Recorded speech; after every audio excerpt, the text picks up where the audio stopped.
পূজা cherry, Shakib Khan, Apu Biswas, Bubly এই চারজনই বাংলাদেশের ট্রেন্ডিংয়ে থাকা নায়ক নায়িকা।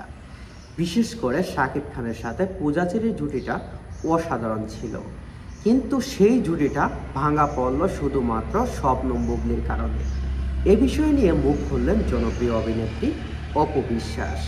অপু বিশ্বাস বললেন, শাকিব খান এবং পূজা চেরির জুটিটা হতে যাচ্ছিল পরবর্তী অপু বিশ্বাস শাকিব খানের জুটি, যেখানে পূজা চেরির হাত ধরে শাকিব খান সিনেমার হিট দেওয়ার লক্ষ্যটা পেয়েছিল।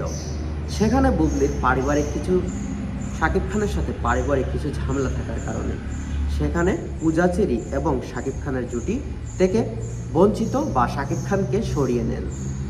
শুধুমাত্র বুবলির কারণেই এত সুন্দর পূজা চেরি এবং শাকিব খানের জুটিটা ভেঙে গেল। আর পূজা চেরিকে অনেক সময় প্রশ্ন করা হয় যে শাকিব খানের সাথে আপনার কি প্রেম ছিল।